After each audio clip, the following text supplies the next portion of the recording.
Kalau kita lihat Pak Hartono kan harga CPO saat ini masih cukup tinggi ya, berada di kisaran Rp4.697 per tonnya. Dan salah satunya ini adalah akibat krisis energi global yang saat ini tengah terjadi. Nah, seberapa besar dampaknya pada kinerja keuangan? Ya, jadi pagi semuanya. Kalau dampak itu sangat positif ya. Kami dari SSMS selalu mengutamakan low cost of production. Ya, jadi di masa good time atau bad time pun kita tetap bisa menghasilkan profitabilitas.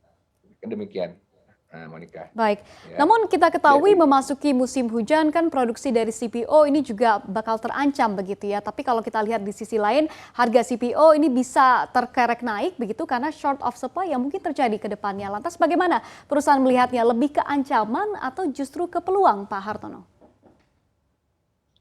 Oke, kalau kita sebagai produsen yang sangat efisien, sangat produktif, di semua saat itu pasti jadi peluang, Monica. Ya, kenapa? Seringkali orang bilang resiko hujan. Kalau hujan tuh dampaknya apa sih? Definitely infrastruktur, ya. Kedua, pemupukan.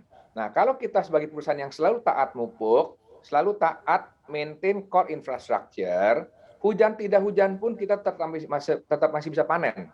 Ya, jadi nanti kalau masuk ke bulan Desember, Januari yang sering hujan, SSMS tetap bisa panen. So there shouldn't be any problem. Ya. Oke, berarti hujan atau tidak hujan ini bakal tetap panen begitu ya. Namun kalau untuk antisipasi perusahaan nih dalam menghadapi musim hujan yang akan datang ini dan juga apakah mungkin ada terjadi penurunan mungkin dari hal segi produktivitas atau seperti apa nih Pak Hartono? Oke, jadi ada dua faktor. Kalau hujan itu biasa buahnya lebih banyak air ya. Jadi bisa berdampak ke OIR. Itu nggak masalah ya. Nggak masalah. OIR turun dikit nggak masalah. Itu kan hanya buahnya lebih banyak air saja ya.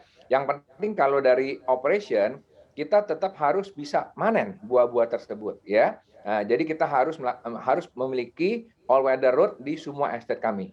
Ya. Dan kalau kita punya well planning program pemupukan dan kita bisa prediksi kapan hujan, kapan tidak, kita bisa execute pemupukan itu sesuai jadwal. Kurang lebih kayak gitu, Monica. Oke, tapi kalau untuk segi produksinya sendiri dengan adanya musim hujan biasanya akan terganggu atau akan fine-fine saja, Pak Hartono? Kalau sawit plantationnya itu hamparan dan terainya mudah seperti yang kita miliki, itu yang tadi saya sebutkan, hujan tidak hujan sebenarnya nggak ada dampaknya. Ya. Yang penting kita harus disiplin memaintain core infrastructure, make sure semua jalanan bisa diakses di musim hujan. Ya. Oke, berarti produksi masih akan tetap sama begitu ya Pak Hartono. Namun Pak Hartono kita ketahui juga curah hujan tinggi ini kan juga pastinya akan mengganggu proses produksi dan juga distribusi. Nah, berapa nih anggaran yang mungkin disiapkan untuk perbaikan infrastruktur memasuki musim hujan nantinya?